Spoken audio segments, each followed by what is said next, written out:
Hey, what's up, everyone? Welcome back to the Ethan and Jenna Show. I'm your host, Ethan, and with me is Jenna Belk. Jenna, how's it going? We're gonna talk about that. How are you? Let's start with that. I'm having a very good day so far. Um, Hey. I was fortunate enough to go out on a date with a lady friend, and I had a really good time. And it's funny, I was nervous. I shouldn't have been because we spent like 3 days in a row sleeping like in the same location, and like we both work from home, so we were working from home together. But then all of a sudden when it came to the actual date, I was like mortified. She's like, "What are you nervous about? I laid in your bed for days." I'm like, "I don't know." Because and I guess the best way I could describe it is we were just hanging out. It was cool. But now when you're going on a date, like I'm actually trying, like I'm putting myself out there. And if you get rejected while putting yourself out there, it's way more difficult to deal with. So the whole night was like, she's like, "You're so anxious." I'm like, "I am." Well, and that's okay. Actually, my partner still gets nervous when we go out on dates and stuff like that because it's a completely different environment than what you're used to, regardless of how much you enjoy the company. It's a different position, it's a different situation than something that you were doing apparently the rest of the 3 days. So you had plenty of time to get to know her on that scale. But a lot of people, just like you're trying to change yourself for that time being to be appropriate, you don't know how she's going to change. And I don't know, it's kind of hard to prepare for that. It's So I true. And get it. then, so jokingly, she had asked if I was going to spend the night, and I'm like, "Sorry, I got to get home to my cat." And I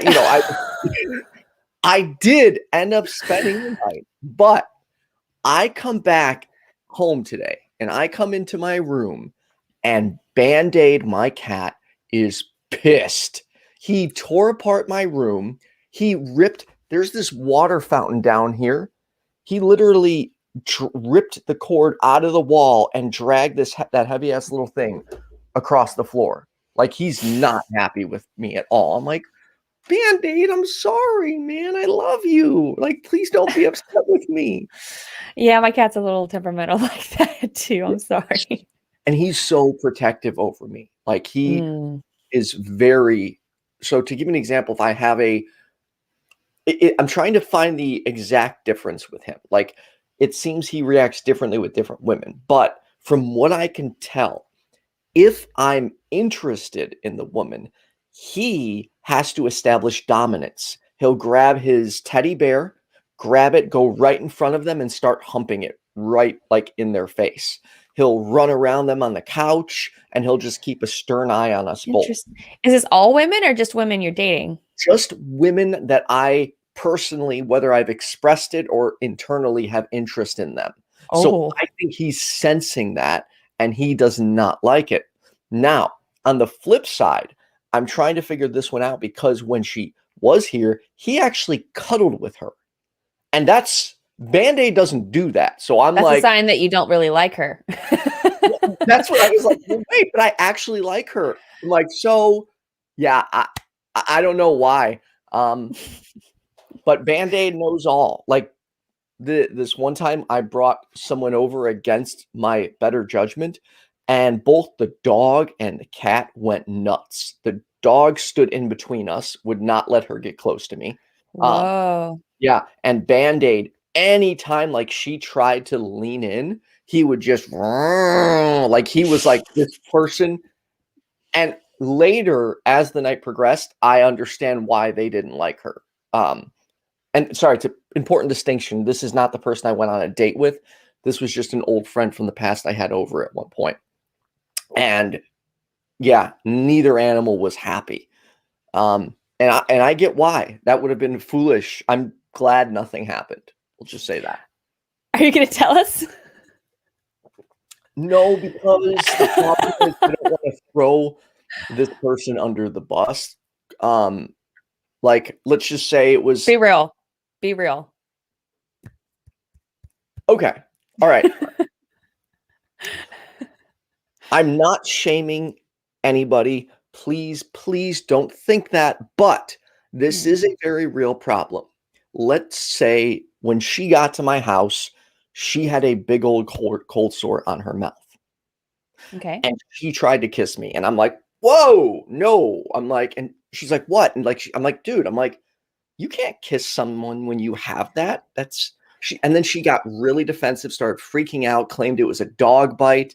And then she like tried very hard to like kept pushing me. I'm like, dude, stop. I'm like, look, man, I got to take you home. I'm like, this situation is really uncomfortable. And she's like, I'm so offended. I'm upset. Like, how dare you think I have something like this? I'm like, well, it's right there, man. I'm like, I'm sorry, that's not a dog bite. And I'm like, did you react like that? No, of course not. I was like, I was polite at first. I reacted when she got mad at me and accused me of disrespecting her for saying I wouldn't kiss her with that on her mouth. And she clearly did not understand the concept of no. So I basically kind of pulled her off and got my right. like, I got to take you. We'll have to talk about that another time. Yes. All right. So today's topic, self-talk. Yes. And I need to get better at this because for me, I am really hard on myself. So I don't necessarily always speak positively about me. And in fact, as I was telling Jenna before we went live, even when someone is complimenting me, I at times don't like it. It's like, no. Like I'm really finicky about that. Well, but self-talk doesn't imply positive. It doesn't imply compliments. You know, this is a thing. When you're sitting there praying to someone, to something, right? And you're talking to someone in your head. And then someone responds in your head. That's still you.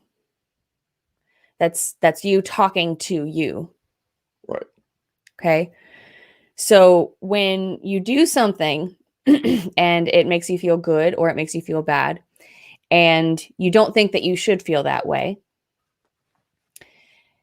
and then you immediately scold yourself and start telling yourself, no, you're bad or you're wrong or you shouldn't be doing this, and you're really harsh on yourself.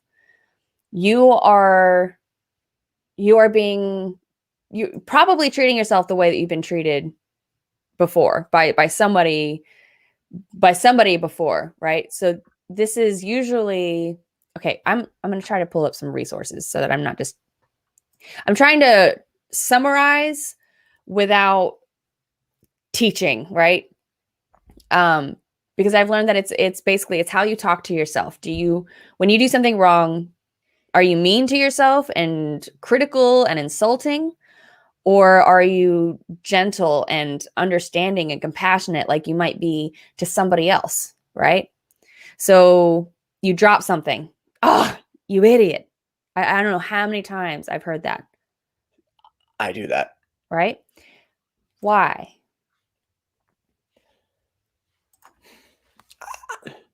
So, okay. Would you say that to me? If I dropped something, would you say that to me? No. So why would you be meaner to yourself than you are to anyone else?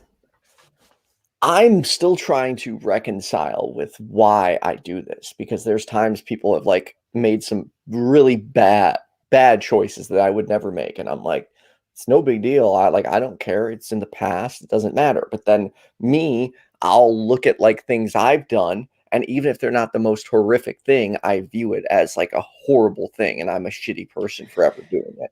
Right. So we are our own worst critics. Yes. So imagine if you could be your best friend, how much better you could even be to others. If the person that you're meanest to is you and you're your best friend, imagine what it'd be like in a world with others, right? Imagine how much more you can give. Because you're the kind of person, okay, now I'm getting specific and I don't want to get too specific.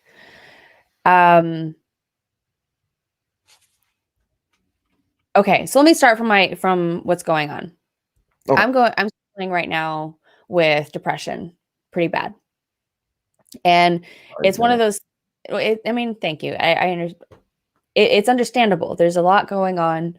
We're all living through a lot right now, you know? And so what I started doing is I started talking to myself, and I've always been deterred to not talk to myself my whole life because I was raised with that mindset. The first sign of insanity is talking to yourself. I don't know where I heard that, but it stuck in my head as a kid, and I did everything I could to never talk to myself. But it turns out that I think that that's what I was doing when I was praying. Anyway, so when I can feel depression coming on. I know it's different in everyone. Some people are moment to moment. Some people are day to day, longer than that even. But for me, I can feel it coming on. And what I ended up doing was I normally call other people and I talk about my problems to other people. But when I'm doing that, I can't necessarily hear what I would say to myself. So I can't hear a conversation that I could hear with myself. So what I did is I went on a walk by myself with no music or anything, nothing to distract me. And I started having a conversation with myself. What's going on? What am I doing? Okay. And I tried to identify what was going on inside of me. So I was like, okay, what I identified was that I'm fighting depression. I'm resisting depression.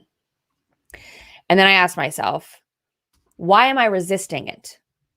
Right? Because this is something that I've always been pushing, is that we accept our emotions, because the more that we fight them, the harder it is to get over them, right? The more I resist this depression, the worse it gets, and the longer I'm in it before I get out of it every single time. So I was like, why am I fighting it? Why am I resisting it right now? And because I was allowed to actually have this conversation with myself and ask myself why I was doing what I was doing, I realized, you know what? I'm already headed this route. I could keep resisting and keep pushing it off until who knows when, a week, 2 weeks from now. But then who knows how long I'll be out? Who knows how long I'll be down? And I don't have time for that, right? Ultimately, the reason I'm resisting it is because I don't want to be in that place. And so in order to listen to what I've learned logically, to talk to my subconscious and tell myself, well, you've been telling people to acknowledge and accept their emotions so that they can get through them. And I haven't been doing that. So I was like, well, I'm being a hypocrite. So I was like, let me try this. Let me see what happens if I don't wait until I'm all the way stretched, until I'm all the way, I literally can't fight it anymore. What happens if I don't wait that long and I take care of myself and I cut off everything as if I was at that state, right now, or a little bit early? I wonder how long I'd spend in that state. And I spent like a day and a half just not planning things, not overthinking the show that I'm watching, or trying to figure out who I need to be calling to, keep a relationship going, or, getting this done or getting that done or that cleaned or whatever. I literally just slept when I wanted to, which was a lot. Which that's the other thing I've noticed about depression is that you're on overdrive. You're burnt out. That's why you numb. That's why you stop, is because you don't have any more left. So if you allow yourself to sleep, right? Ask yourself, what is it I need? Well, my body keeps trying to sleep. Well, I shouldn't be sleeping 24/7. Well, right now, my body is telling me I should. Right. So I did. And this morning, I am so much better. I honestly didn't know if I have to gauge these things day to day, but I didn't know if I was going to be able to do a show this morning because I couldn't finish a thought in my head. I was so burnt out. Anyway, moral of the story for this particular story is that I allowed myself to talk to myself. I allowed myself to have a conversation and an inner dialogue with what was going on. What was I fighting? Why was I fighting it? To be able to recognize what was actually happening and allow myself to address it and move on. And instead of saying, you know what, you're being so lazy, you're just being a bum, you could be doing more, you really could be, but you're not, you're just I could be talking to myself that way, but then what would that do for me? Right. I have found that like for me, like going off what you were saying about sleep, like if Mhm. I don't get enough sleep, man, my mental health goes down very quickly. Oh, me too. Like I am out of sorts, and that's one thing so now that I got a medication that actually helps me sleep, because I could never get my brain to shut down. Um, I'm like, not only that, because I also epilepsy. Like I need to take care of this. So I Mhm.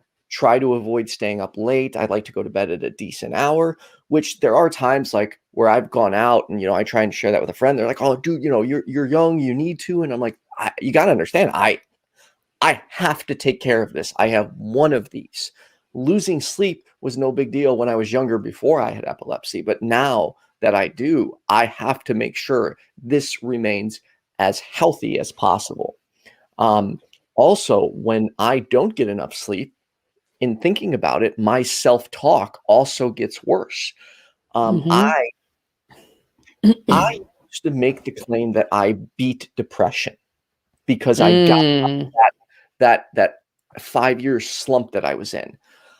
But the more I analyze and learn about my life, the more I now know that this is a continued struggle. I could be totally fine one minute and the next minute I am just horrible. Now, usually the ups outweigh the downs in most cases, but there are times where I struggle and I need to recognize that this will be a battle I'm going to deal with for the rest of my life.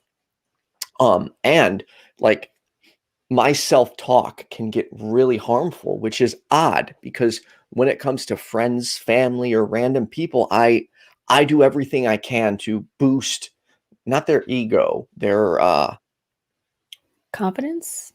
yeah, boost their confidence and make sure they know their worth.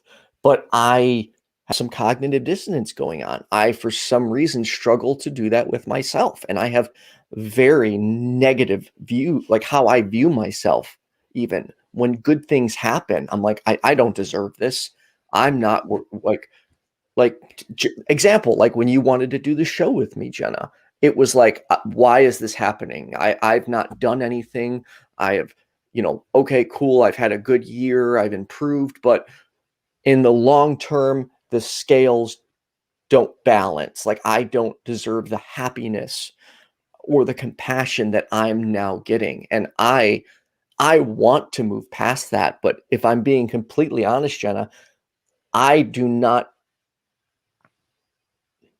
I'm ashamed in many ways of who I was as a person, and I am very hard on myself and how I feel, and I struggle to deal with my past and just to give you an example, what we had said before the start of the show, this person I was going out with, there are like when she said, I'm wonderful or a great person, and I'm like, immediately my brain's like, nope, don't say that, don't put me on a pedestal. I'm not a great person. I was a shithead in my past. Please don't think highly of me. And she's, and it's hard because I struggle because I don't like praise as it is, and sometimes compliments can lean towards that praising area, and once that happens, I shut down because I, more than anything, I don't want to let anyone else down ever again. And So, do you think you should be talking to yourself like this?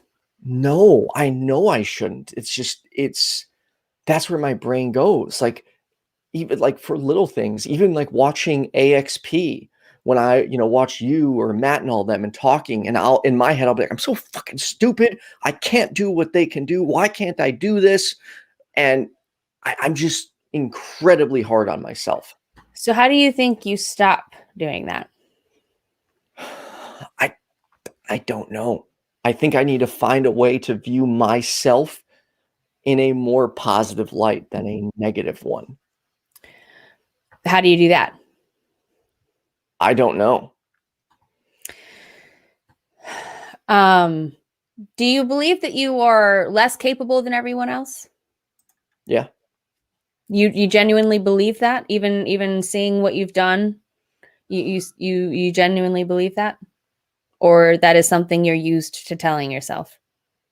There are areas where I am like, I can do this better than most people, but those are few and far between. Most of it is I can't do this, or people talk about certain topics and I'm just like, I don't know this stuff. And I immediately, and I think it stems from sixth grade when I was struggling in reading class, and they didn't know about ADD or ADHD, so they gave me a reading test. And to me, I didn't like the fact that I couldn't complete the thing and complete a paragraph and not understand it made me feel stupid, because my brain was going everywhere, but I didn't know that.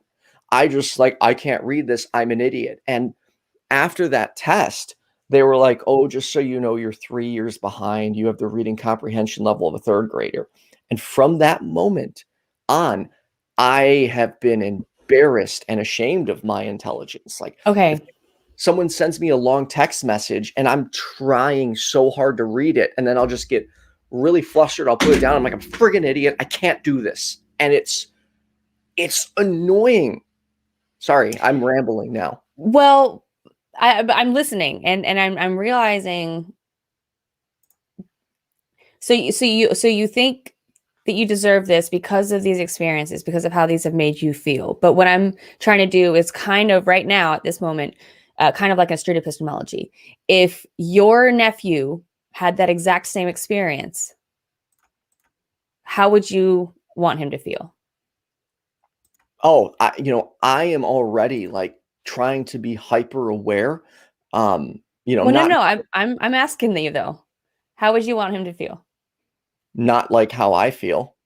So in those moments that you start telling yourself and reminding yourself of any kind of just negativity. I mean, it's one thing if you've basically tested the evidence. If you've tried to do something X amount of times and you've determined logically that you're incapable of doing it, that's one thing. But if you try something once and immediately throw it down saying, I can't do this, is that I immediately the goal is to identify yourself doing that and then replace it. Replace the way that you're talking to yourself with how you would talk to somebody that you love. But how do I do that when I have trouble viewing? It's weird. It's like cognitive dissonance. I can do it Yeah. for other people, but I can't do it for myself. Sorry. I'm currently incapable of doing it for myself. How many times have you tried? Um, I guess I haven't tried positive self-talking so much as I've Mm. tried saying, don't be saying these things about yourself. So I've tried to eliminate the negative, but I haven't necessarily gone positive, except occasionally, like, yes, I'll be like, dude, you work your ass off on YouTube. You are really good at this shit. Like, that's one area I'm confident, but everything else, not so much. So how long did it take you to just switch from negative to neutral on that? I mean, I'm still trying to, but it actually it wasn't until last year when you had called me out for doing it, and I'm like, I didn't think it was a big deal, and you had pointed out to me that, yeah, how you talk to yourself is important. Don't just, I forgot how you worded it, but it was after that that I became more self-aware of how I speak about myself. And I think it stems from just not thinking very highly of who I am as a person. So how long was that? How long ago was that? Uh, Maybe Last year, if I had to guesstimate, probably six months. so around 6 months. And you said that you're still struggling with switching to the neutral, right? But you've been trying this whole time. Yes. So can you agree that it might take just as long, if not longer, to switch from the neutral to the positive? Oh, absolutely. Because I don't even know if I'm capable of switching to the positive, at least at this moment, because Well, maybe not. Maybe you're not ready, and that's okay. But I'm trying to see if you can grasp right now in this moment um the concept of but I will. Maybe I can't right now, but I will, because I'm practicing this, because I'm still trying, right? Maybe you can't right now, and that's okay. But the goal is to get yourself to do something that's brand new, that you have been doing the opposite of for your entire life. So it's understandable that it might take a little bit longer than 6 months, right? Right. So do you Obviously. think that you should keep trying? I mean, yes, I do. The sticking line for me is I don't feel comfortable with like positive self-talk. Because I've always struggled with any type of praise or compliments as Right. it. So doing it to myself, because I don't believe it, I feel like I'm lying to myself. Like, I can't look in the mirror and say, "You're a great person." If I did, I would feel like I was being deceptive to myself. Okay, well then can I make a recommendation? Absolutely. That's why we're here, Jenna. Well, we're not really. We're here to share. Or share, yes. But when it comes to mental health, you are a powerhouse in this arena, and I will absolutely take any suggestions from you. Well, thank you. Well, I actually just forgot what we were talking about. Damn it. Well, by the way, if you want to offer your feedback on self-talk, how are you talking to yourself, or what improvements do you think we could make? Call the number at the bottom of the screen, 708-554-7836. Okay, I remembered what I was saying. So you say that you feel like you're not good at that, and that you don't like telling yourself anything that's positive about yourself. Even though you acknowledge that kind of things takes practice, and that it's not going to feel right, and it's not going to fit right away. You genuinely don't think that wait, what was it? You said that you just don't believe it when you hear it, right? Right. Yes. At all. So have you tried the whole what if you did something like write some sticky notes of just really nice, just simple, easy compliments that you feel could fit anybody that you love, right? Not just anybody specific, but you care about people, right? I'd say that's a compliment. Say Yeah, that I recognize that in someone, yeah. right? So maybe write some things like that and put those up on your mirror and just read them every day. You don't have to agree with them. You don't have to believe them, but just read them every day and then see how you feel in a few weeks. I Would can you be willing? Yeah. To answer Titan's question, why do I feel that an over-the-top compliment to Ethan about his humanity would short-circuit his brain? Absolutely. So I gauge my trust, and I don't want to say respect, but my trust for people based on how honest they are with me. And the second I sense like there was someone that reached out to me, complimenting me on our show, Jenna, and it was really nice. Then they continued, and I stopped listening. Once it became you're so great at this, you're so amazing, I'm done. I don't trust you, and I don't care what you have to say from that moment on. Because to me, I hate bullshit, Jenna. I hate it. Like, when I screw up, I want to know. I need the truth. I don't need my ego stroked. And to give you an example, when I went into when I had to submit myself to some psychiatric help, one of the group things, which was by far the absolute asinine thing I've ever seen, was in the group, they took turns putting you in the hot seat. And while you were in the hot seat, you had to take compliments from the people in the room. I raised my hand and I said, I will not be a part of this. I said, I would like to be excused from this exercise. And she's like, why? I'm like, it's not my thing. And she's like, well, would you mind going into detail with it? And I was like, sure. Nobody in this room knows me at all. The most they're going to say is, oh, cool shoes, this. Anything above that is going to feel fake. Nobody here can be like, you're a great person. Because once I hear that, I'm going to hear bullshit because those people don't know who I am.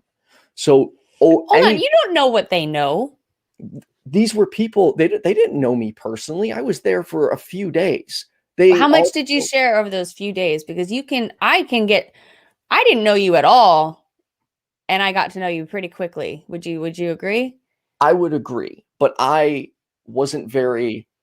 didn't share much in these groups, and I'm not trying to challenge you. I'm just trying to say that you could have said things about yourself that could tell somebody a lot about you that you may not have been able to recognize because you're also not in the habit of telling yourself good things about yourself. Right. Right. That's very that's true. So I can understand not wanting flattery. I can't stand flattery either. To me, it's lying. I get that. Okay. But there are times when you need to hear the opposite of negative. You need it. It's not. I wonder if you could have a conversation with yourself, probably in private, where you try to figure out and nail down what your resistance to it is. What is causing you to resist it? What specific experiences in your life have caused you to resist the general concept of positivity and confidence boosting? I wish I knew, because while I'm open and I'll be friendly with everybody, once the compliments start flooding in, that person is put at a distance, and that I no longer trust that person to be reliable and honest with me. And it's to me, and my brain is just nope, they're done. There's no getting around it. You can no longer trust this person to be honest with you because they're telling you what they think you want to hear to possibly get close to you. And I know there's so much in here, Jenna. There's so much. I mean, yeah. And I think it all started when I first started hearing people lie when I was very young, and I picked up on my first lie. And that's why I've never, for instance, put me around a salesman. No, I can't. Everybody lies. Yeah, I absolutely agree with that. Okay. I don't want to be bullshitted. That's fair. And that possibly comes from the fact that you feel like you've been bullshitted your whole life, you think? Yeah, that's true. So having that kind of conversation with yourself, saying, oh, maybe that happens because I've been doing that my whole life. Maybe that happens because I haven't had a whole lot of positive talk around me my whole life. Maybe that happens because I haven't been exposed to it.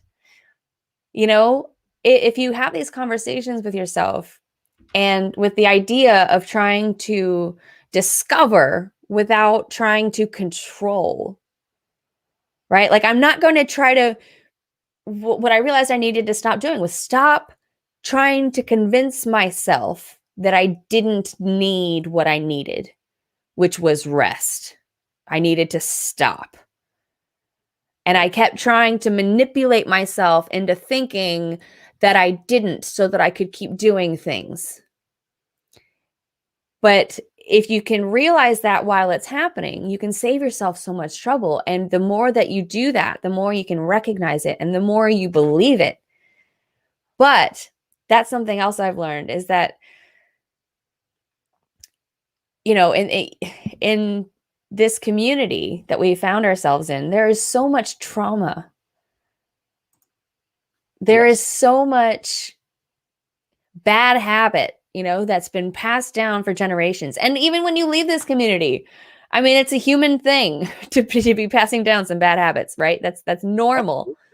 Absolutely. This whole concept of being aware of ourselves is it's a pretty new concept, looking on the big scale of things. So it's understandable that we are easily manipulated. It's understandable that that's why we have such a guard against things that make us feel manipulated, right? Because that's the goal, is to not be. And when you feel manipulated, you feel tricked, you feel dumb, right? But is that the case? And if you think it is the case, why? And would you look at it the same way if that was the person that you cared about most in the world? It's not lying to yourself if you're just trying to look at it from a different perspective, right? It's not, I can't do this. It's, I may not be able to do it right now. That doesn't mean I can never do it. Right. Right. And I may never, but I don't know that. So I can't make that claim. Right. Right. No, you're right. But I want to be honest, and I want to be able to know objectively. I want to know the truth. Can I do this? Fine. Acknowledge that you can't do it, but don't deny yourself the possibility that you could be wrong. I agree. And I admit that. Like, earlier in the show, when I said I can't do this, I quickly, addressed my statement, said I don't think I can do this right now. So yeah, I am trying very hard to improve my language and the way I talk to myself and view things. And real quick, to get to the bearded heretic, Ethan, as someone has complimented you recently, it is because you've been helpful to me. Maybe you don't realize how much your actions help people. Now, so for one, you complimented, you weren't like overly like praising or anything, so it didn't necessarily bother me. But yeah, so to me, like, I mean, I don't view simple little things as like connecting you with one other person a big deal. It's like, cool, shouldn't that be like basic? Like, everybody does that. So maybe you're right that I don't see that it is more helpful than it is, because I just see it as I took 2 seconds out of my time, well, a few minutes out of my time to connect someone with a few other people. So it's not really a big deal to me. Well, another thing to consider when offering somebody a compliment that is uncomfortable with it because they don't see the impact, maybe consider that it's impossible to see the impact. That's true. You are essentially being a pebble in who knows how many people's different shoes. Hopefully not their shoes, because I don't want to cause them pain. Metaphorically, something to remind them, like a scapular kind of thing, right? What we're doing in this community for the most part is trying to make people start thinking and questioning. And so we want to be in the back of people's minds. And so this is the other thing, is when you want something and then you get it, what do you think you do? You find something else to want. Right. Right. We all want things, and we're never going to stop wanting things. And so you get it, you want something new. And so one thing that I've come to really be grateful for is the fact that I'll never be able to see what kind of impact I have, because I wouldn't stop obsessing over trying to figure out how much impact I actually have and if I think that's enough. And the moment that I think that that's enough, well, then I'm going to have to do more. And it's going to end up never being enough. And I'm just so glad. I'm so glad that I can't. We strayed a little bit off the rails, but we have a caller. Yes, we do. And before we take that caller, I do want to just get to Kaitlyn Beyond's comment. Do you know how to determine if they're bullshitting you or not, or will time tell? So it's the way, the language they use, the type of the compliments, possibly like if I look at their profile and how they word certain statuses and how they talk to other people, like there's a lot of things that go into it. And I will say, I think I am unfortunately used to people having ulterior motives. Like, I'm okay with ulterior motives when you're honest about them. Like, hey, I only wait a second. What's an honest ulterior motive? Hey, okay, perfect example. Initials SR, he probably doesn't talk about care about me talking about this, but reached out, wanted to call screen for my Thursday show. And I was like, dude, thank you so much. I really appreciate this. He's like, well, just so I'm transparent, this isn't completely self-serving. He goes, this helps me too. Like, I get to work with the community, hopefully get my name out there more. Right when he said that, I was like, bam, that is a person I can trust. He straight up told me what his ulterior motives were, and I respect the hell out of him for that. Okay, I see But that. when people like do the fishing exercise, it's like, you're so great, you're so awesome, you're this. And then 3 days later, you get so I'd really like to be on your podcast. My mind goes to eat shit. No, You want to be a part of something, be honest about it. Don't bullshit me. I can't stand it. I can understand that. Again, I'd be skeptical in assuming that I knew that I was being bullshit just because it felt like it. Because the fact is that somebody could be giving you compliments and be meaning it. And also someone could try to help out without even realizing that they had any other motive. That's true. So while I agree with you, I can't stand shady people. Me neither. Let me take that back. I don't know that I believe that there are shady people necessarily. I think that there are people that do things that I see as shady. Yes. But so that's one of those things that I've taught myself is how to be aware of how I word things. So you know how when I just love the show Brain Games on Netflix. Have you seen that? Mm-mm. So Brain Games it's all kinds of like optical illusions and kind of magic tricks and stuff that's like that. Remember the stuff that was on the back of the cereal boxes? Remember like the little? No, you don't remember. Are you talking about like the games on the cereal Like boxes? the puzzles, you turn the box sideways and yeah. Anyway, it's all kinds of optical illusions and things, and it's fascinating to figure out how easily manipulated we are. And when, for example, if there are cops that are interviewing witnesses of a car accident, if they simply use the language of how fast do you think that car was going when it smashed into the other car versus what speed do you think that car was going when they collided? Right? So do you see the semantics? Yes. The difference is the first one, how fast do you think it was going when it smashed into that other car? They noticed after plenty of experimentation that people on average would say higher. They would say that the speed was higher just because the language of the question was different than what speed do you think they were going when they collided or when they impacted each other or hit. Okay. Right. So it's leading language, right? Like I know that, I don't know if V has an episode on this yet on how to skeptic on leading language. I'm sure it won't be long, but it's when you can try to change the language that you use when talking to yourself, kind of like I mentioned before about not saying I can't do this or I can never do this, but maybe I can't do it right now.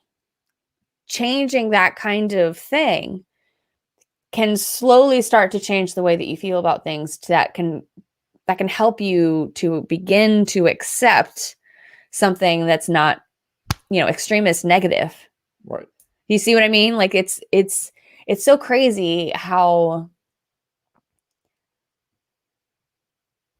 to manipulate yourself without lying to yourself. Right? Mm-hmm. And I would say even to manipulate yourself to be more honest with yourself, because the fact is that we tend to take a negative stance. We tend to take a negative default position when it comes to ourselves. Yeah. And so I can, it just takes time.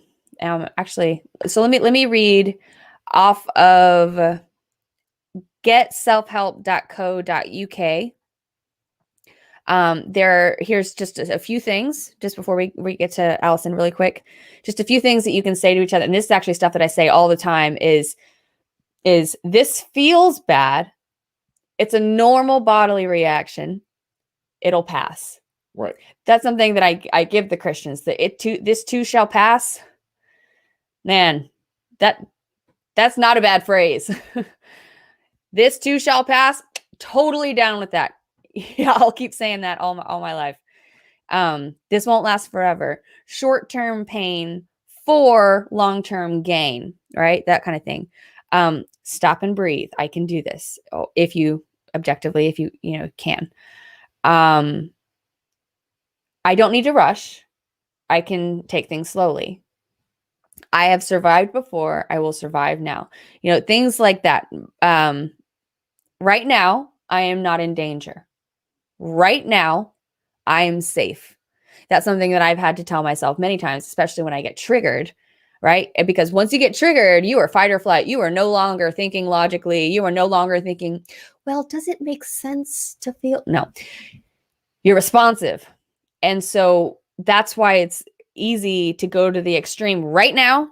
Right now, am I safe? Yeah, I'm being triggered back to a time when I didn't feel safe, but I know that I'm in a different place now. Yes, right now I'm safe. Right now I'm okay. Keep calm and carry on. That's another good one. That kind of stuff. But yeah.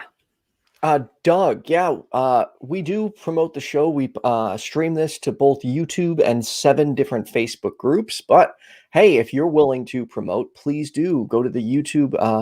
The YouTube link is in the description in Facebook description. If you can click it, go over to YouTube, share the video, let other people know. Also, if you like what we do, consider becoming a patron for as low as $1 a month. Or if you can't become a patron, that's okay. Share these videos as often as possible. It makes a difference, and hopefully we can reach a larger audience. Shall we get to our caller? Let's do it. Awesome. Allison, you are on with Ethan and Jenna. How's it going? Hi, it's going great. It's so good to talk to both of you. How are you doing? Doing well. Hanging in there. Yeah, I get it. Today's kind of like one of those days where I'm like asking myself, why do I feel so sad? Like, what is it? What's provoking those feelings of sadness and stuff? And I think lack of sleep might have something to do with it. Oh, yeah. And like self-talk definitely plays a huge part in it.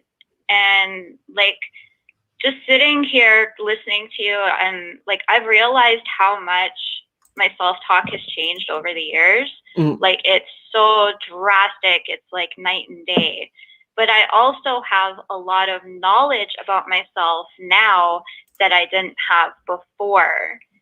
And like what?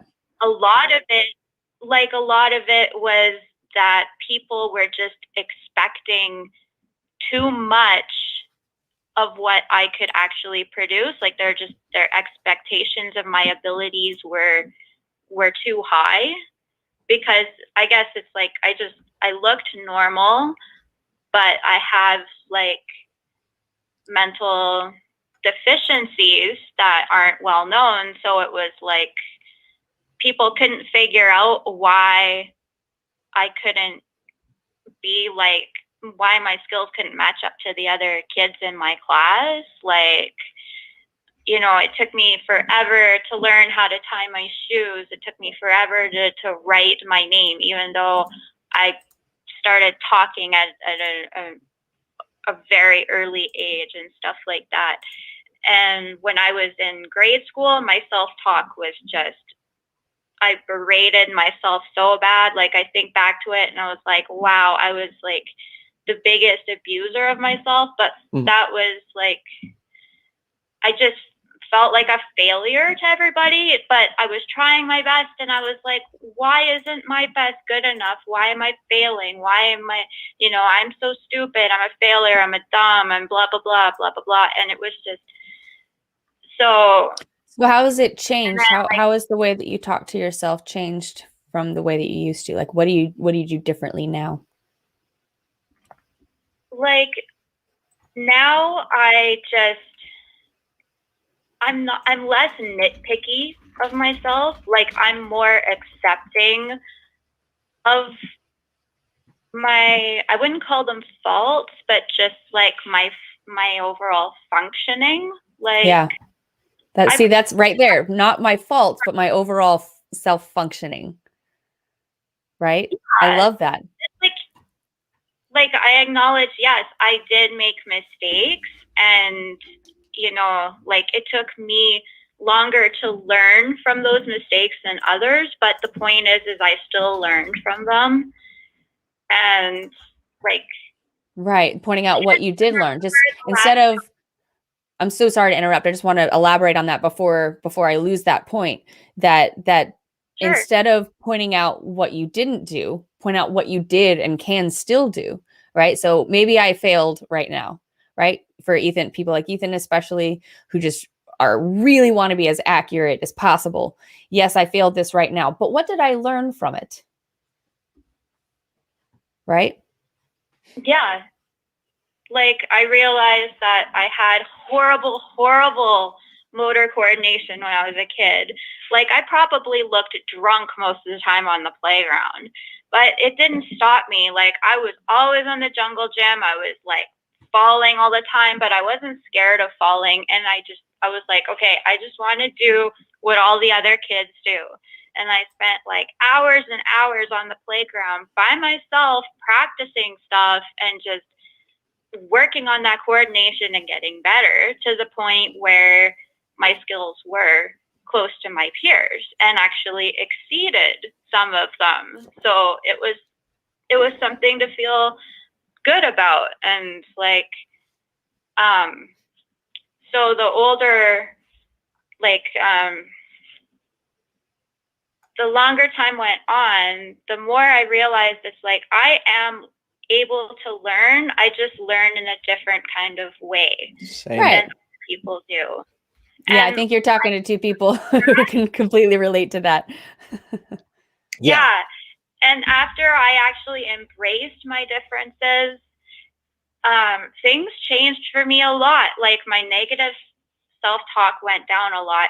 Another thing that I did was that I slowly just drifted away from and ended all of the toxic relationships and friendships in my life. Yes. That's been a substantial, like huge help for me. Yes. Like I was talking to a friend the other day, and like I started blabbing about some trauma, right? Like I got a little bit set off and I started talking about it. And I admitted to him right away, I'm like, sorry, I do this when I've smoked, and like I do smoke weed to help me with my appetite and other things.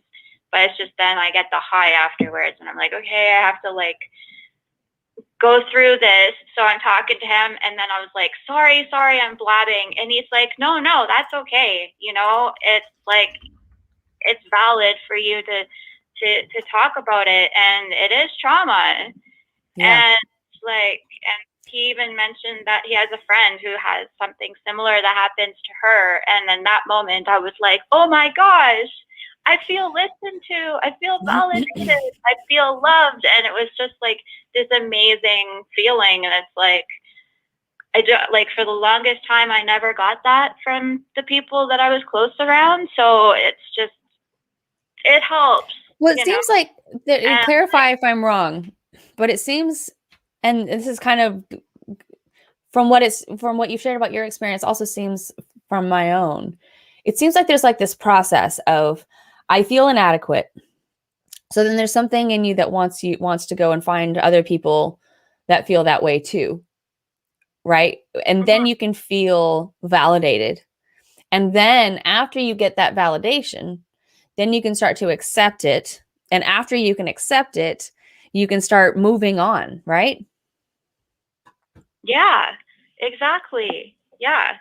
But this all takes self-talk. Like, you have to be talking to yourself through this. In order to accept something that you don't like about yourself, you're going to have a conversation or two with you. And that's to build on another point that you brought up, Allison, about your cutting off people, right? So boundaries. That's another huge part that I'd forgotten to mention, was removing the source. Once you find out, oh, I've been talking to myself this way because, ex guardian has been saying this to me every time I drop something, my entire life. To remove that, whether you have a conversation with that person and explain to them why it's not okay for them to talk to you that way, or they betray those boundaries and they keep doing it. And then you have to set up like a hardcore boundary and say, you know what, I can't talk to you right now. If you can't respect me, if you can't talk to me in a more respectful way, the way that I would talk to you, right, then I can't be around you right now. And so that's actually kind of where I'm at with some people too, is in the middle of that boundary process, where it also doesn't have to be forever. It can be just until I can get a hang of things, till I can figure out how to manage my own emotions. And notice I said manage, not control. Yeah. Sorry for that little side rant. I just felt like that was really important. Mm-hmm. But yes, thank you, Allison, for calling. Yeah, thanks, Allison. We have one more caller. Talk with us. Okay, sure. Thank you for listening to me ramble. Did you have anything else? I do want to give you one more opportunity really quick before you go. Did you have anything else important that you wanted to bring up about self-talk? Yes. If you find yourself, like, if you're getting an onset of anxiety or your self-talk is really, really negative, one thing, there's a couple skills that you can do to just kind of calm yourself down and get yourself like more level. And one is just to tell yourself to stop, just breathe, right. Stop, just like picture a red stop sign in your head and just be like, stop. And then take a step back from the situation and be like, okay, take a deep breath and don't like just sit on that impulsivity to act. Mm-hmm. And just notice what's going on inside and outside of you. And, just kind of assess the situation and what your self-talk is, what your thoughts are, what your emotions are, what are you feeling, what's happening, what are others saying and doing. And then just act with awareness of all these things in mind and decide what to do. Consider your thoughts and feelings in the situation. And just kind of ask yourself, what's the best action to do at this moment? Mm-hmm. And that can kind of slow you down long enough that you can make a logical decision instead of an emotional decision. Right. Yeah, exactly. It's going to wise mind. So instead of being on complete emotion or complete rational, you put two together and then you're more level. Okay. Thank you, Allison. Yeah. And one more thing is like if you really need to, just wash your hands, like put your hands under cold water, or put a cold compress on your eyes and your face for like 30 seconds. Okay. It actually really helps. Thank you, awesome. Allison. So thank you, Allison. Yeah. And this is actually not to be critical of Allison in any way. This is kind of something that I've noticed that I'd just like to be more aware of moving forward, is that we be careful not to just outright give advice unless there's like a person particularly that has asked for it, or something like that. But to instead just share from our own experiences. This has worked for me. This is what I have learned from my own experiences can work. That's what I've tried to do. If I do start to take the position of any kind of authority, like I know what to do, I'm speaking from my experiences, trying to get, awareness and get everybody to share stories and remedies just to be very clear, we are not an educational show. If you want to learn CBT or, legitimate DBT practices, talk to a therapist first, a professional. And if you need to, look up lectures on mental health. But this is a kind of like Ethan put it. I love the way you put it. This is a shoulder to cry on.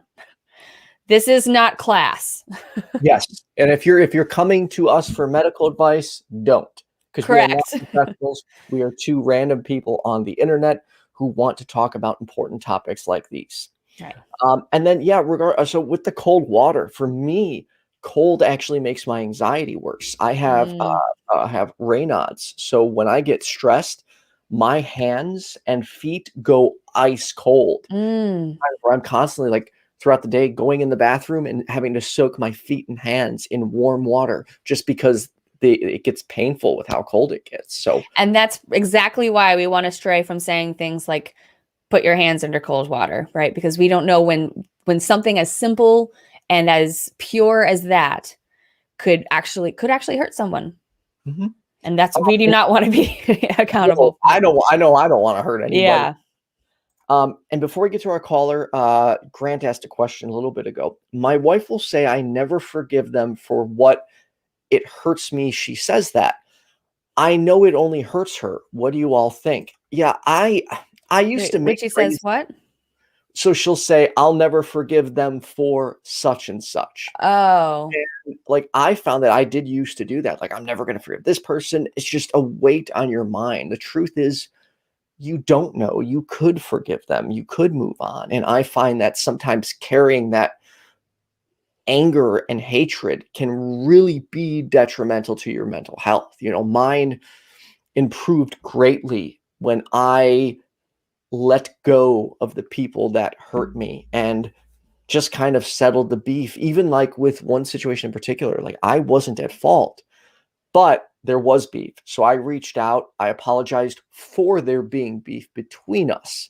And, you know, after that, like we talked for a little bit, the person opened up and, you know, we rectified the situation. And for me, that was a weight off my chest, even though in that situation, I hadn't done anything wrong. It was still like, why carry this baggage or anger? It pulls you down. Well, I can see that kind of thing. So I try to forgive, but never forget. Oh, because absolutely. From the wife's scenario, she could be saying things like that. I'll never forgive them for it, and taking the emotional response because maybe, and I'm not saying that this is specific to the wife scenario, but I'm just saying that this could be a scenario where that person is trying to get themselves to remember, because I'm one of those people, I tend to forgive people way too easily. I used to say ever since I was a kid, I couldn't hold a grudge against somebody if my life depended on it. And I couldn't.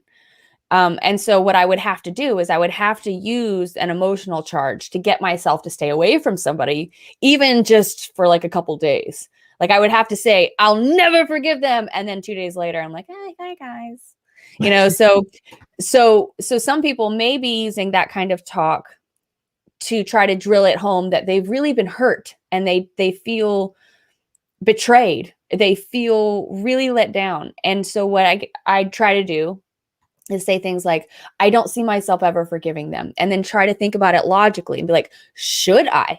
Or should I forget? Should I let this go? How many times should I let it go before it becomes something that is a boundary? Right? Just clarification, side note. Yeah, and I also would like to say that you don't have to forgive anybody. I'm not telling everyone to walk around forgiving everybody. I just found that for me personally, the longer I held on to things, the worse my mental health got. Like I found myself just sitting and stewing on some of the things people had done to me. And I was like, wow, they're out there living their life. And I am sitting here feeling sorry for myself and angry about the situation when they couldn't have a care in the world. Like I can't let this weigh on me. So when I moved past these things, of course, in the back of my mind, I ain't forgetting some of the things that have been done to me, but I don't want to let that weigh me down. Right. Let's ready to get to our caller. Yeah, I actually asked Asexual Atheist to call in because he had shared in the chat that he uses some CBT skills, and I was wondering what those are specifically. Because So- I've tried to look up CBT and DBT and these different methods of managing your mental health. But I've learned a lot from them, right? There are certain things that I do, but I don't know necessarily how to say, well, I'm going to do some CBT right now. You know, Right. like what does that mean? I'd like to learn what you've learned. Asexual Atheist, how are you? All right. Yeah. Asexual, you're on Hi, with. I'm fine. Oh, sorry. Go Sorry. ahead. You're on with Hello. Ethan and Jenna. Sorry, there's a We have second these delay. delays. So, yeah, thanks for asking me to call in. Yeah, cognitive processing therapy really helped me, speaking from my own personal experience, with certain stuck points. So if you find that you just can't get past a certain thing, you probably, at least for me, I probably have a stuck point. So what I do is the way the therapy works is that you you write out the stuck point. Then you reframe it, because let's say, a stuck point could be something that happened if you were abused. And so, You know what? Can I ask you a favor really not my quick? fault that I was abused. Sure. Just on what I had mentioned earlier, can we just try to use I statements? I guess that's a really good way to try to keep all of us, including myself, on track. Sorry about that. I guess I'm It's trying okay. to do that with talking about my own experience. Right. I think you're using the It's general probably good you, but translate. yeah. So, let's say I had like an issue with how I was treated because I was abused, and I took responsibility saying it's my fault that I was abused. And that created a stuck point that I couldn't actually function very well in the adult world. Right. And so what I would do then is like, okay, this happened, this wasn't my fault. And so then I assess that stuck point. And then it's like, okay, what's my emotional reaction to this stuck point? Is it like at 100% level, a 90% level, a 5% level? And then I go through a list of questions so I could analyze it. So Okay. like, for instance, am I mind reading? Am I attributing something to other people that, Ooh. they're not in there? So am I mind reading? Usually the answer was yes. And that helped to set up that strong point, that stuck point, and keep it there. Is my approach like all or nothing? Is it like I always blame people for this, or I never blame people for this? When I take it beyond what happened to me in childhood. And so for me, it was usually on the all side. Some people it might be the nothing side, but for me it was on the all side. Please remember, I'm not a therapist. So I would do that. You go through and just kind of rate things with a variety of questions.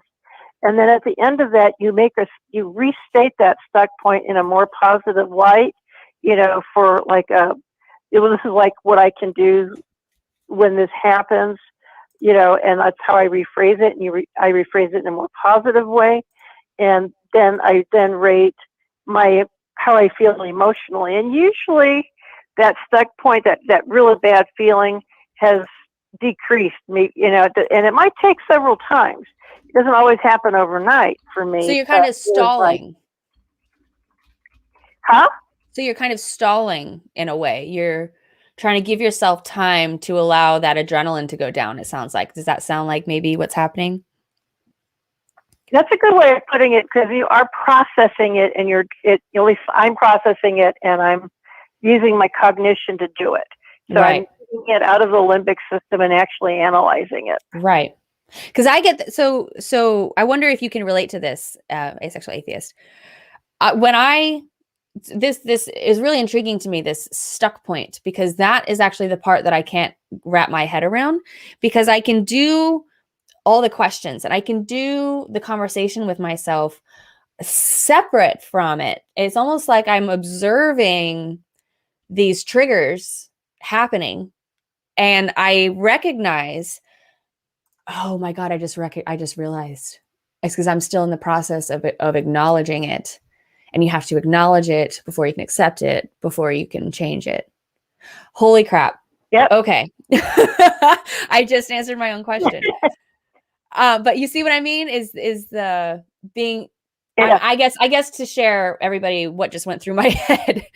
I'm at the point where I get triggered, and I'm at the point right now where I can recognize that I'm triggered, but I still react emotionally, and I don't seem to have any control over it yet. I do think I'm slowing it down now that I think about it, but that just brings me back to the point of when you have to acknowledge it, Right. Ethan, before you can accept it, before you can change it. So I'm sorry I just went off a little tangent there. You're talking about stuck points, and that just really got me wondering. So think questions like, am I mind reading? Which we're almost always assuming what other people's intentions are, Mhm. right? What they meant to do, what they meant to say.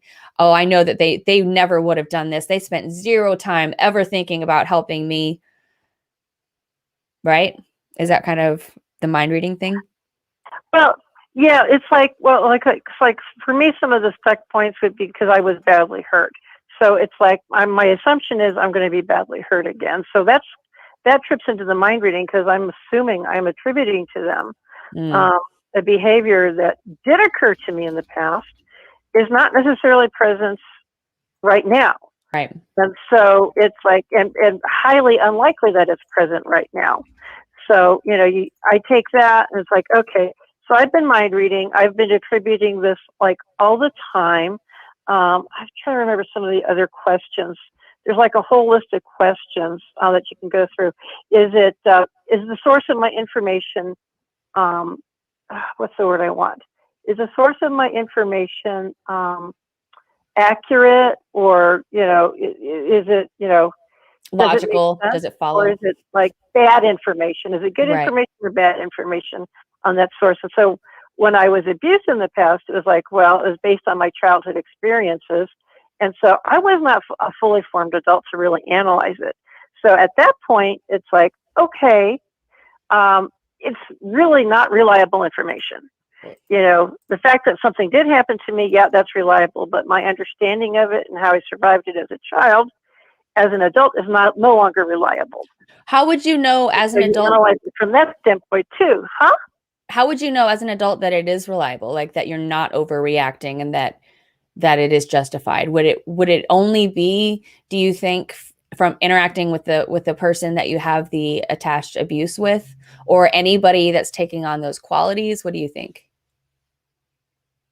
Well, if it's somebody with the attached abuse, I have a tendency to say, bye-bye. This is a toxic relationship. I'm not invested in it. Right. If it's somebody else, it's like for instance, something happened with me and the supervisor at work that triggers something. It's like, what the heck is all that about? And so it's like, okay, so I look at it like, okay, so it's based on how I was treated in the past. This person was just making an observation, not a judgment. And so I was able to noodle it through, you might say, and say, okay, if this should come up again, it's an observation. It's really like not a harsh judgment of me. Right. Does that make sense? Yes. That it's not necessarily inaccurate. Right. Yes. So, I use my cognition to really look at the situation. It's like, well, no, I'm mind reading here. And it's like, based on my experience with this person, this isn't their behavior to actually do harm to other people. Now, if you see, like for me, if I see somebody who obviously does harm to other people, then it's like, I'm not invested in the relationship and I move on. What about when it's people doing harm to themselves, like shaming themselves, beating themselves up? Well, that's a good question. I'm thinking of maybe using that, since we're talking about that today, as like a stuck point. It's like, okay, where did this messaging come from that I'm using in my brain? And so I'm going to go find the source process and see what I come up with. Okay. Yeah. I thank you so much for sharing that with us. Did you? Thanks for. I was just going to say, did you have any other tips that you wanted to share before we get off? Because we should wrap up soon, but we have another second if you. Yep. Yeah, no, that's basically about it. If people are interested in this, I would suggest seeing if they can find a therapist to get them started on it. Secular therapy. Build up skill set, they can take it with them.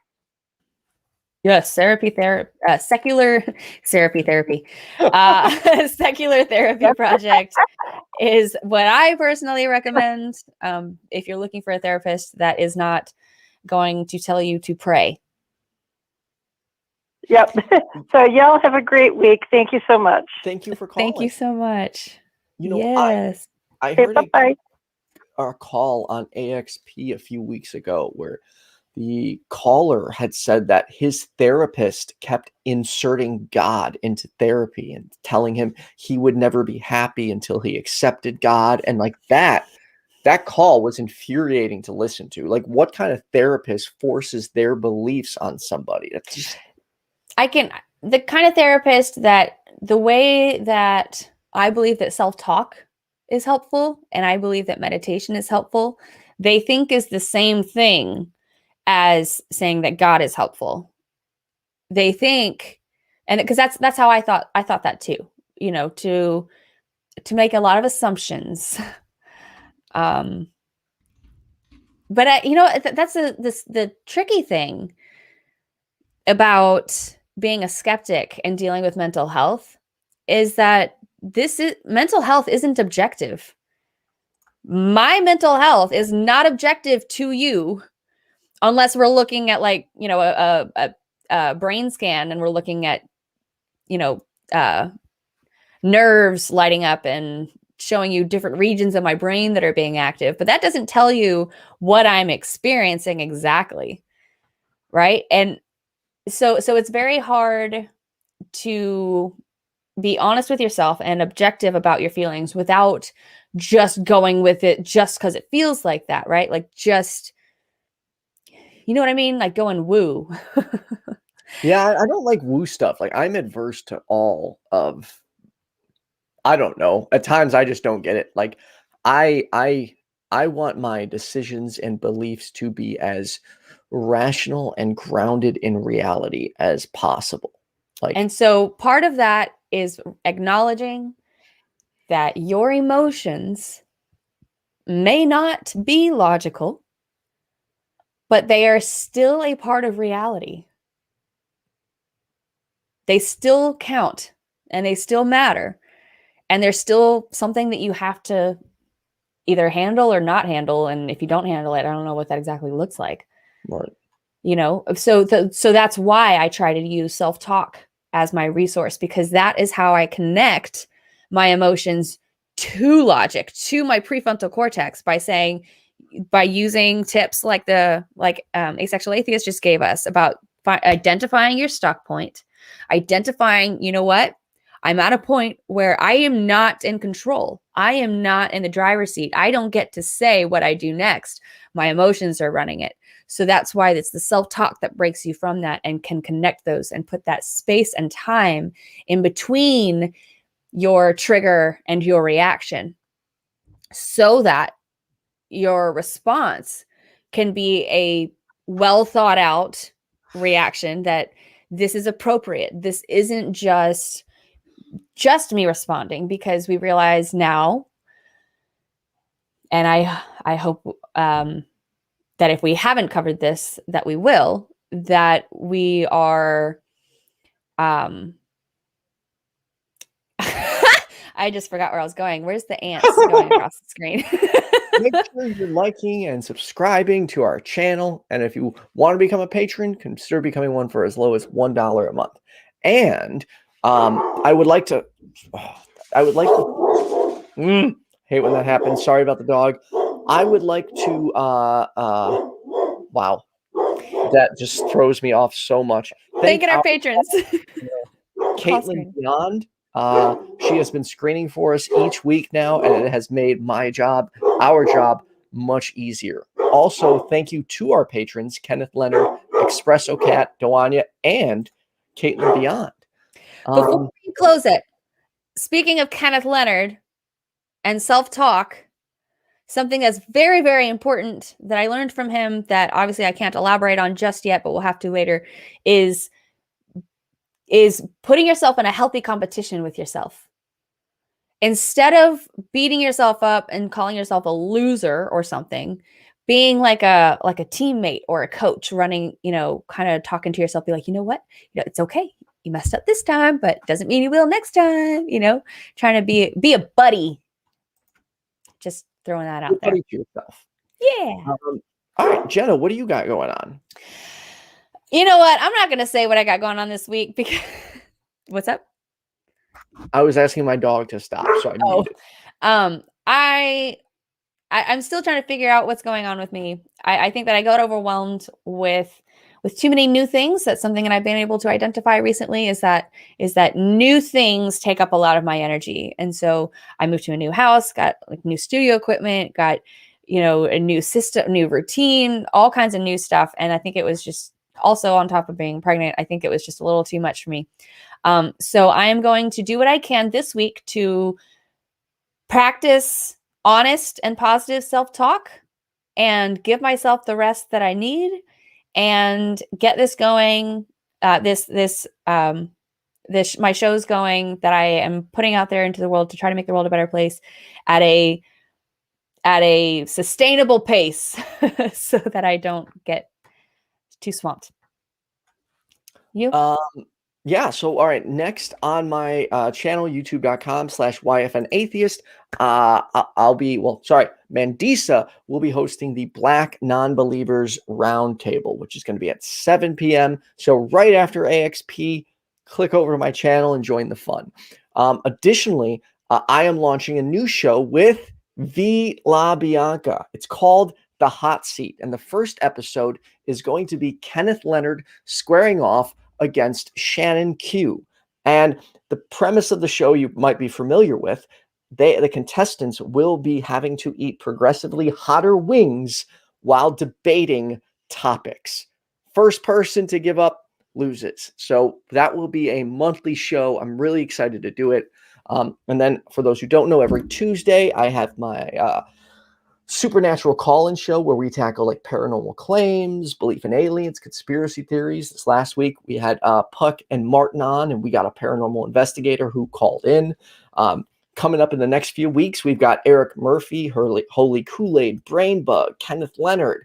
Like we've got a whole slew of Laura McGee, a bunch of new people coming to host The Perspective, and that's every Tuesday night. And then Thursdays at 9 p.m. Central Time is the pickup line. So if you're looking for a break from normal atheist content, we talk sex, dating, and relationships. And then lastly, I'm doing one other new test show because I just have so many ideas. It is going to be a call-in show with an atheist host and a theist host. So I think that will offer a really unique perspective, and I'll be doing that with my friend from Dear Christians podcast, probably one of the most left-leaning Christians I've ever met. I was so confused as to whether he was a Christian or not. The first time I was like, are you sure he's a theist? Are you sure? Yeah. Right. He acts like one of us, like a secular humanist. Yeah, it's cool. So that's what we've got going on. Again, like and subscribe. If you're watching this on Facebook, click the YouTube link in the description to move over to YouTube because it does help us out. And hey, share the channel if you can. Can I make a recommendation really quick as to Patreon? What I personally recommend people do, since there is such a big community now and it's growing, and there's a lot of people that are trying to do this activism and creating these shows with their own time. And almost every person that I'm speaking to in this community is going overtime with it. And so if you would like to support people in this community, what I would recommend is each of you just pick like your top 5 or 10 artists and go and donate like $1 or $2 a month to each of them instead of putting all your money in one pot. Because it seems I would just hate for so many people to get missed, that we want to encourage this community to grow. We need more content creators. Like Ethan has put out a post requesting that people reach out to him if they need tips. And I can say that he's a pretty good guy to go from, looking at the success that he's had over the past year. But yeah, so we need more of you. Thank you for donating. And if you can't donate, I hope you can share. Hope you can talk about this with your friends. Talk about what kind of self-talk you do, and see if you can watch this with a friend and see if you can take different things from it. Anyway, we love y'all. Yeah. Band-Aid loves you too. That offer stands. While I can't always keep up with like casual conversation in DMs, like if you need help, there's an issue, if you want to know how to get a YouTube channel off the ground, any tips, hey, let me know. We need more voices out there, and I'm happy to offer any suggestions in any way I can. Now, if you want to know how like to break down the Bible or philosophy, I am not your person, but if you need marketing tips or suggestions on how to get started, that would be my area. Jenna, this has been fun. Yeah, let's do it again next week. Hell yeah. Next week, we are doing the mental health roundtable. We're still looking for a few guests we can bring on. So Jenna, you and I got to talk about that soon so we can figure out who's coming on the show, but hopefully we'll have a whole roundtable full of atheists to talk mental health. Yay. Thank y'all. Thanks, everyone. Have a wonderful night.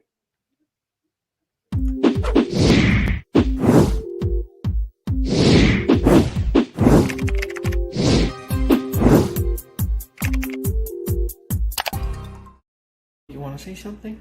Say hi, Band-Aid. Good boy.